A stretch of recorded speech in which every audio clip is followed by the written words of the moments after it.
We're on our way to help one of 13 Home Channel viewers who won a 20,000 Rand paint makeover from Prominent Paints. Let's go and find out what today's challenge is.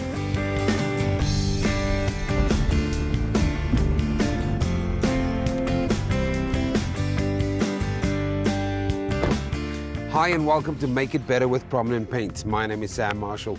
Today we're in Randgate in Randfontein at the home of Lola and Paul Bester. Now the Besters have a unique paint problem with their ceilings and their walls. Let's go and see how we can make it better. Hi Paul, how are you? Hi, pleased to meet you. How are you? Hi, thanks man. Can you show me the bedroom? Sure, come in. Okay. Paul, now you've got a unique problem. About 6 years ago you moved in here with your wife. Tell me what's the story.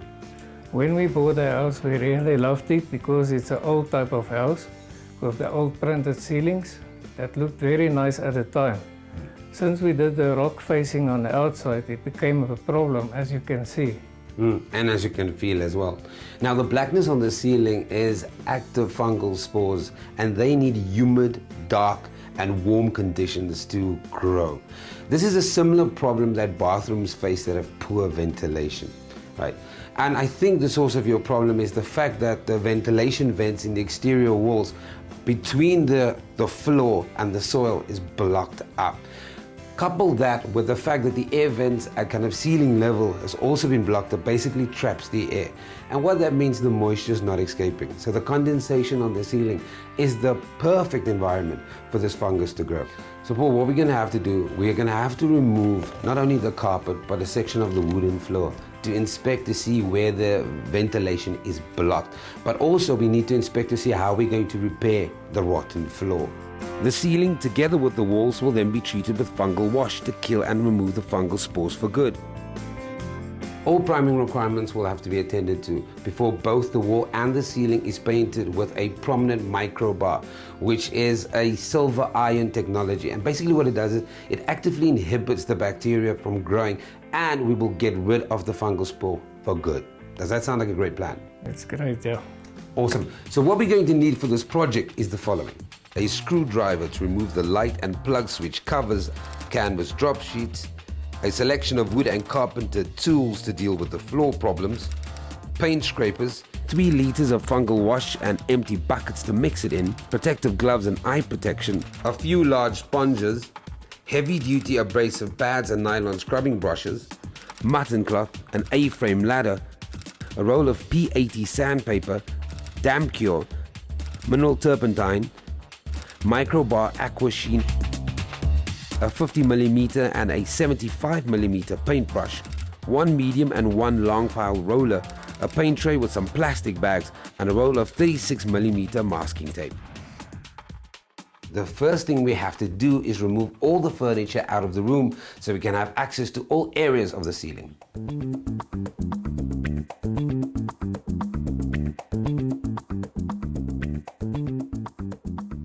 Now that the furniture has been taken out of the room, we have to remove a section of the carpet and the rotten floor to find out where the ventilation vents are so we can unblock them from the outside of the house.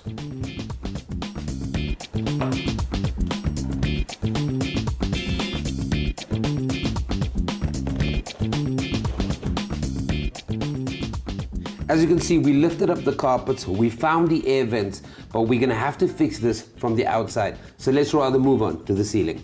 Put on the gloves and protective eyewear before you mix the fungal wash in a 1:5 ratio. Pour the water into the bucket first, followed by the fungal wash, stirring the mixture well with a flat paddle before use. Set up the extension ladder in an A-frame position and ensure that the areas around the ladder are free of obstacles. Apply the fungal wash mixture by sponge to the ceiling, taking care to avoid contact with eyes and skin. Allow a contact time of 3 hours. It's 3 hours later. Let's see how well the fungal wash has worked. Use a nylon scrubbing brush or abrasive pad to abrade the surface to loosen the fungal spores and rinse with water and a cloth. Mix another fungal wash water mixture at a ratio of 1:10 this time. Sponge the mixture onto the walls and leave to dry for 8 hours. Don't wash this layer off. We are simply going to paint over it. As for the walls, we'll first remove all the loose and flaking paint as well as defective plaster before following the same fungal wash process used on the ceilings. We're using a ready-mix filler to do the plaster and minor patch repairs on the walls. Leave it to harden before sanding down and covering with damp cure. Mask off around the built-in cupboards and window frames with masking tape. Next, it's time to apply a complete coat of damp cure to the walls and the ceilings. As this is a solvent-based primer, it is best to keep the room well ventilated. We are now ready to apply our top coat. 2 coats of aqua sheen in the selected color will be used on the walls. For the ceiling, we'll use 2 coats of aqua sheen white. Start with the ceiling first and slightly overlap the white aqua sheen applied to the cornice onto the wall. This way it is easier to produce a straight line when cutting in with the color. A 4-hour recoating time will be required.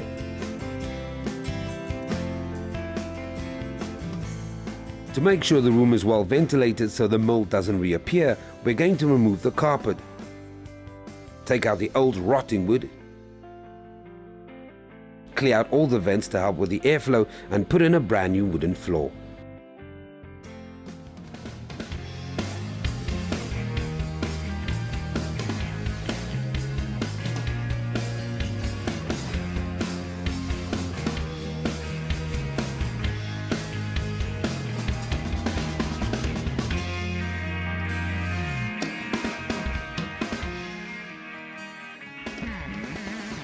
Paul, so what do you think of your new bedroom? I mean, look at the walls, look at the ceiling. This is amazing.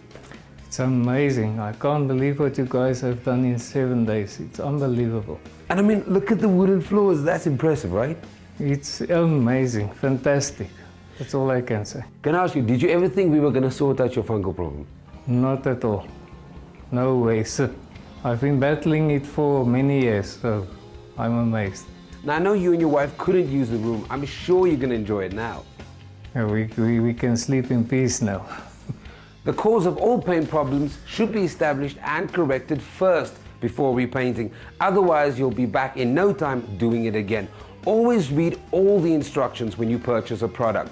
Make sure that you have the correct product for the application and make sure you know how to apply the product before you use it. From me and the team, goodbye.